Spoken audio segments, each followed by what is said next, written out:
تمام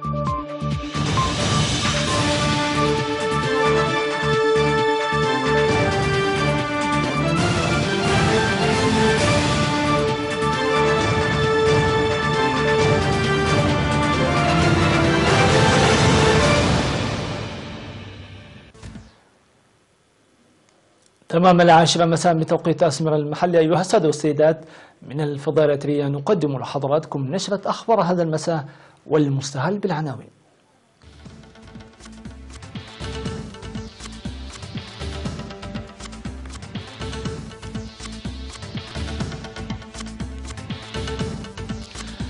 كلية العلوم وتقنية البحار تخرج دفعة جديدة من طلابها. جهود فاعلة لمكافحة دودة الحشد الخريفية في إقليم عنسبة. وتدريب المزارعين في السماد الطبيعي بعد تقيح. مقتل 4 فلسطينيين وإصابة المئات خلال احتجاجات قطاع غزة. وزعماء مجموعة السبع يجتمعون في كيبك الكندي. الرئيس الروسي بوتين يقوم بزيارة دولة إلى الصين.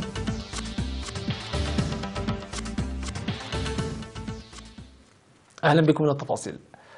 خرجت كلية العلوم وتقنية البحار 94 طالبا أمس 8 من يونيو بدرجة الدبلوم والبكالوريوس في الهندسة والهندسة البحرية والثروة السمكية والأحياء البحرية.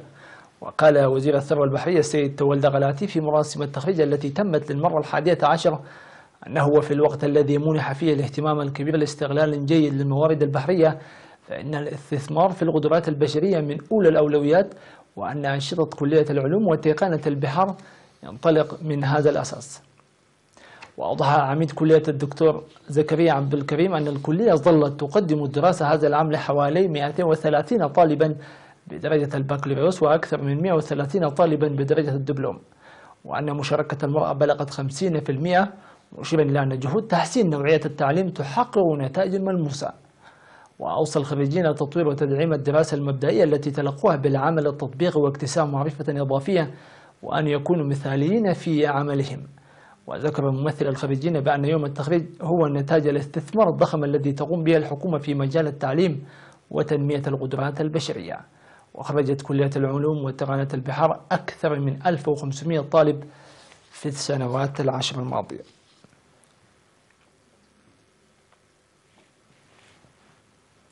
خرجت مدرسة حقات الزراعية الفنية 128 طالبا بدرجة الشهادة في 7 من يونيو الجاري في 4 مجالات بعد دراسة امتدت لسنتين. وقد تخرج 22 من طلاب في الزراعة الآلية و37 في علم الحيوان و37 في علم النباتات و32 في علم التربة والمياه والتنمية المروية.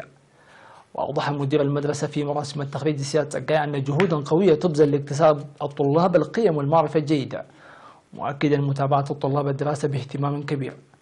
وأشاد المدير العام لقسم التعليم والتأهيل المهني والفني في وزارة التعليم السيد تسفاي سيوم بمساهمة مدرسة حقات الزراعية الفنية لتنمية القدرات البشرية، داعيا الخريجين لتطوير التأهيل الذي تلقوه بالعمل الدؤوب وضمان مستقبلهم والمساهمة بدورهم في برامج التنمية.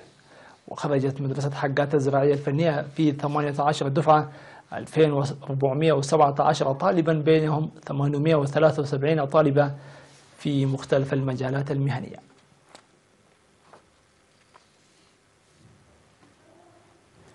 أعلنت وزارة الزراعة بأن الجهود التي تقوم بها بالتعاون مع شركاء لمكافحة دودة الحشد الخريفية الطائرة في إقليم عنسبة تحقق نتائج مرضية. وأوضح مسؤول وقاية النباتات في وزارة الزراعة السيد زيناوي عقباب أن وزارة الزراعة قامت قبل ظهور دودة الحشد الخريفية الطائرة بحملات تعبئة للمزارعين مصحوبة بالصورة الفوتوغرافية والمتحركة حول طبيعتها وتشابهها مع الآفات الأخرى والمزروعات التي تهاجمها وسبل إبادتها، ساعد لاتخاذ المزارعين الخطوات العاجلة مع ظهور الآفة الزراعية. وقال أن ظاهرة الدودة سجلت انخفاضا في الوقت الحالي، لكن مع طبيعتها الخطرة يجب مواصلة المتابعة والاهتمام ومضاعفته مع قدوم موسم الخريف.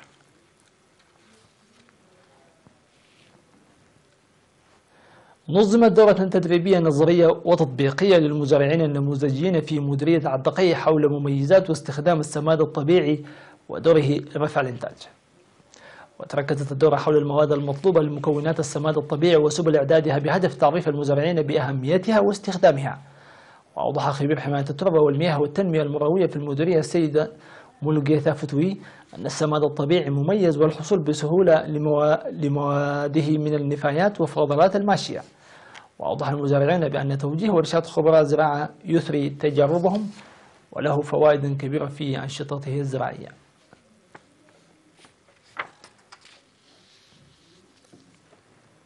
الأنباء العالمية تتابعونها بعد قليل، فتفضلوا بالبقاء معنا.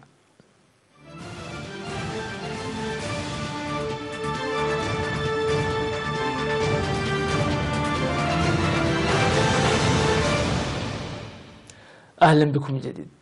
أعلن مسؤولون الطبيون في غزة مقتل 4 فلسطينيين برصاص جنود إسرائيليين خلال الاحتجاجات التي شارك فيها الآلاف على طول الحدود بين القطاع وإسرائيل. وأضاف المسؤولون أن أكثر من 600 شخص جرحوا خلال المواجهات، موضحين أن بعضهم في حالة خطرة.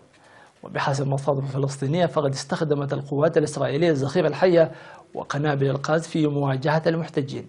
ويقول الجيش الإسرائيلي أن بعض المتظاهرين أضربوا النيران في إطارات السيارات وألقوا الحجارة على الجنود الإسرائيليين.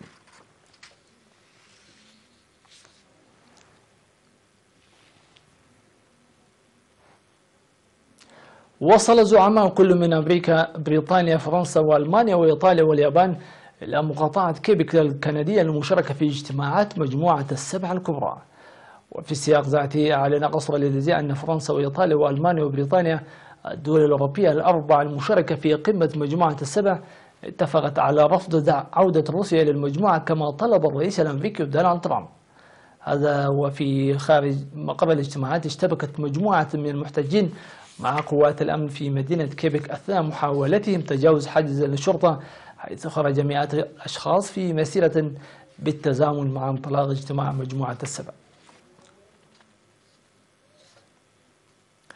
منح الرئيس الصيني شي جين بينغ نظيره الزائر فلاديمير بوتين قلادة الصداقة، ووصفه بأنه أعز صديق، مما يبرز مدى قوة العلاقة بينهما رغم التحفظات العميقة لدى كثير من الدول الغربية تجاه بوتين.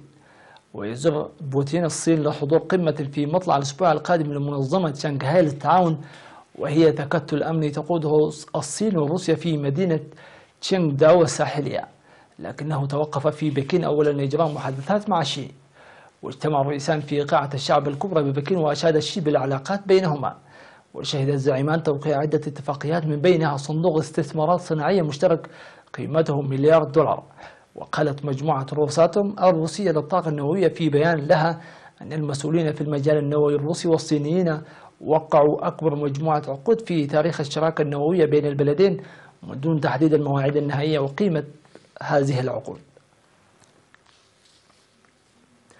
التحمت مركبة سويس MS-9 بنجاح بالمحطة الفضائية الدولية، وانطلقت المركبة بنجاح من قاعدة بايكونور الفضائية في كازاخستان يوم الأربعاء الماضي 6 من يونيو، على متنها رواد الفضاء الروسي سيرجي بروكوييف من وكالة روس كوسموس، والألماني ألكسندر جيرتسيف، والأمريكية سيرينا شانسلر من وكالة ناسا.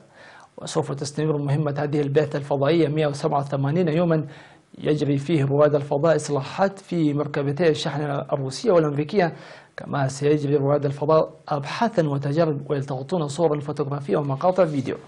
ومن المنتظر أن يخرج أعضاء البعثة في القسم الروسي للمحطة الفضائية الدولية للفضاء المفتوح في أغسطس المقبل لتركيب أجهزة على جسم المحطة من الخارج لمراقبة البيئة المحيطة بالأرض. مع هذه اللقطات المثيرة لكرة القدم مشاهدينا الأفاضل، نصل وإياكم إلى ختام هذه النشرة.